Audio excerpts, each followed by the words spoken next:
Hi గారు, welcome to our channel. ప్రస్తుతం మనతో పాటు దాము భారతి గారు సీనియర్ జర్నలిస్ట్ వాటితో ఒకటి మాట్లాడదాం.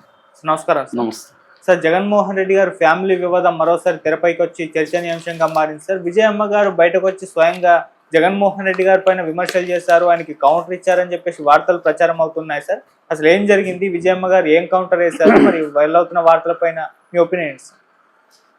జగన్ వర్సెస్ షర్మిల ఈ గొడవలో విజయమ్మ క్లియర్గా షర్మిల వైపే నిలబడింది. అది ఎన్నికల ముందు కూడా మనం చూసాం. ఎన్నికల ముందు కూడా షర్మిల గెలుపుకి ఆమె వీడియో రిలీజ్ చేసింది, కానీ జగన్ని గెలిపించమని ఎక్కడా మాట్లాడలేదు. బట్ ఆమె ఓపెన్గా వచ్చి జగన్ మీద కూడా యాంటీగా కూడా ఎక్కడ మాట్లాడలేదు. సో కానీ మొట్టమొదటిసారిగా లాస్ట్ ఇయర్ చివరిలో సరస్వతి పవర్ సంబంధించి కంపెనీ ఉంది వాళ్ళకి. ఆ కంపెనీ నిజానికి ఏమీ పవర్ ప్రొడ్యూస్ చేయడం ఏం లేదు, కానీ ఆస్తులు ఉన్నాయి. ఆ కంపెనీ పేరుతో ఆస్తులు ఉన్నాయి. ఆ ఆస్తులో సంబంధించిన వివాదం కూడా ఆంధ్రప్రదేశ్లో జరుగుతుంది. అందులో కొన్ని అక్రమ ఆస్తులు ఉన్నాయి, ప్రభుత్వానికి సంబంధించిన ఆస్తులు ఉన్నాయని కూడా దాని మీద కూడా విచారణ జరుగుతుంది.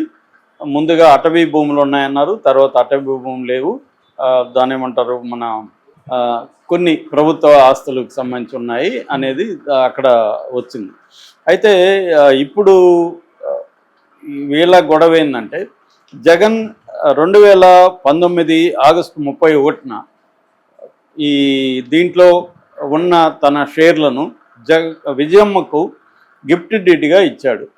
ఎంఓయూ చేసుకున్నారు గిఫ్ట్ ఇస్తున్నట్టుగా. అదేంటంటే ఇందులో సండూర్ పవర్కి కొన్ని షేర్లు ఉన్నాయి, భారతిరెడ్డికి కొన్ని షేర్లు ఉన్నాయి, క్లాసిక్ రియాలిటీ అనే ఒక జగన్ కంపెనీకి కొన్ని షేర్లు ఉన్నాయి.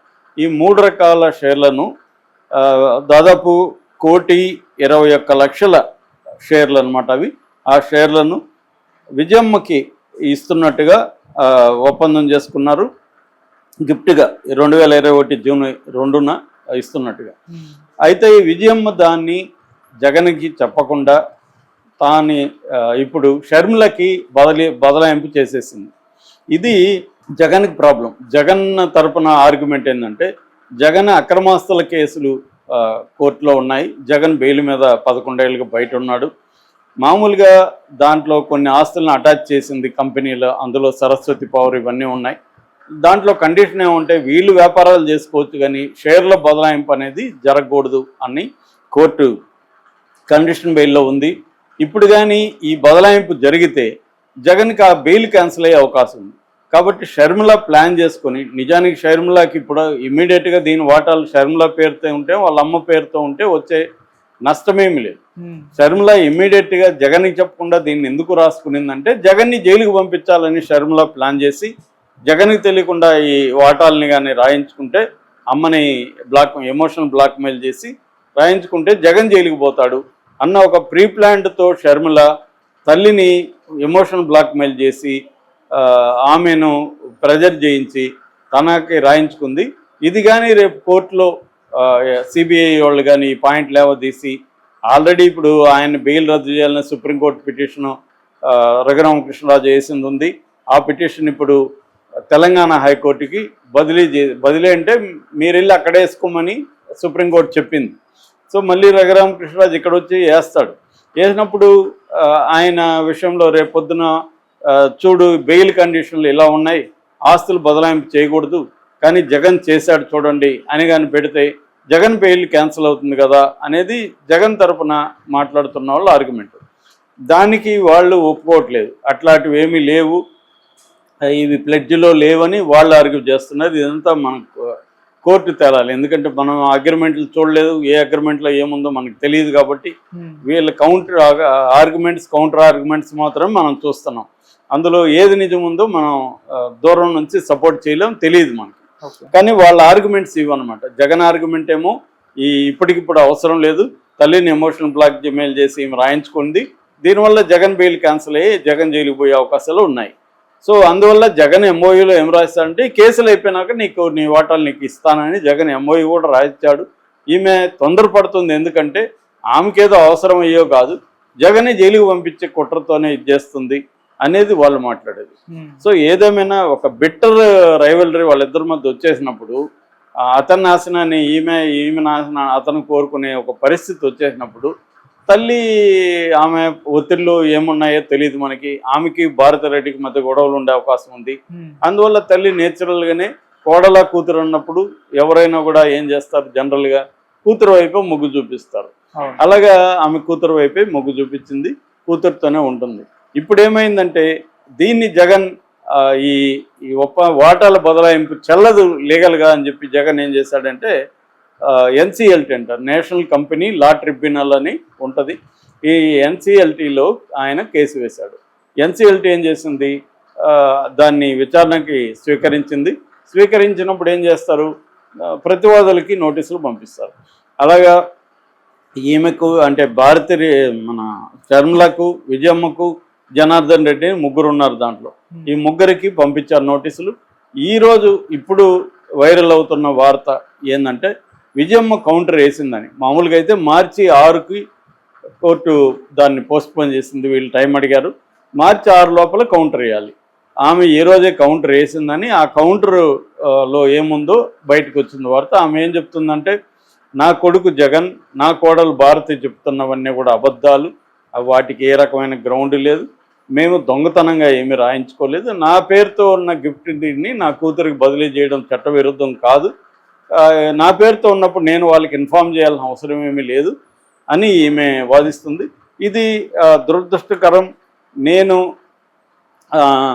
ఇటు కొడుకు కూతురు మధ్య గొడవల్లో కోర్టుకు వచ్చి నిలబడడం అనేది నా మనసును కలిచివేస్తుంది.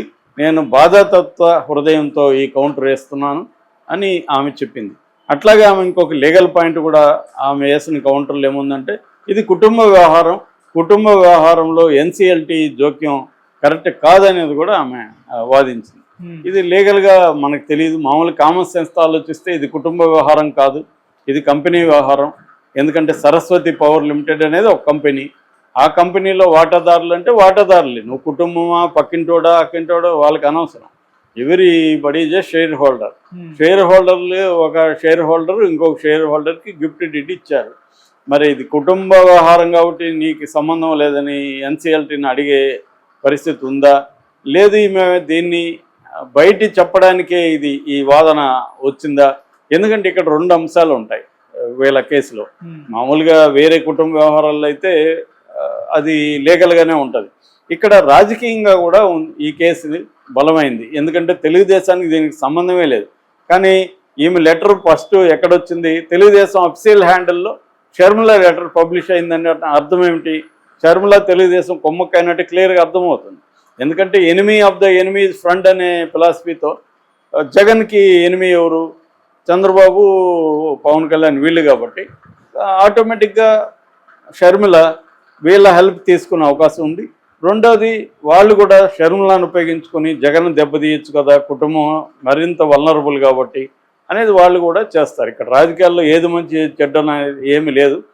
ఏది ఉపయోగపడితే అదే మంచి, ఏది ఉపయోగపడకపోతే అదే చెడ్డ. కాబట్టి ఆ రకంగా తీసుకున్నప్పుడు వాళ్ళకి ఇది మంచి అవకాశం కల్పించింది. తెలుగుదేశం మీడియా అంతా కూడా దీన్ని పెద్ద ఎత్తున ఫోకస్ చేసింది. సో ఈ కాంటెక్స్లో ఇప్పుడు ఆమె వచ్చి ఇది కుటుంబ వ్యవహారం, మీకేం సంబంధం అంటే, మరి కుటుంబ వ్యవహారం మీ మధ్య తేల్చుకోరు, ఎందుకు బయట పెట్టుకున్నారు, ఎందుకు లెటర్లు బయటకు వచ్చాయి, ఎవరిచ్చారు బయట? కాబట్టి ఇది కుటుంబ వ్యవహారం అంటే ఎవరు కూడా ఇప్పుడు ఒప్పుకునే పరిస్థితి లేదు. కుటుంబ వ్యవహారం అంటే మీ కుటుంబంలో తేల్చుకొని ఉండాలి. కానీ మాకెందుకు చెప్పారు, పబ్లిక్కి మీరే కదా చెప్పారు, మీ లెటర్లు మీరు రాసుకున్నారు, జగన్ రాశాడు, ఇవన్నీ రాసినప్పుడు ఇంక మేము కూడా ఇన్వాల్వ్ అవుతాం కదా, మాకు చెప్పకపోతే మేము పట్టించుకోం. ఇప్పుడు మన సమస్య మన ఇంట్లోనే ఉంటే పట్టించుకోం, పక్కింటోడి పోయి ఊదామనుకో చెవులో, వాళ్ళు ఇంకొక 10 మందికి చెప్తారు, అది స్ప్రెడ్ అయిపోతుంది. అప్పుడు నువ్వు మా కుటుంబ సమస్య కదరా, నీకేం సంబంధం అంటే, అట్లాంటప్పుడు నువ్వు మాకు చెప్పకూడదు అనేది అడుగుతారు.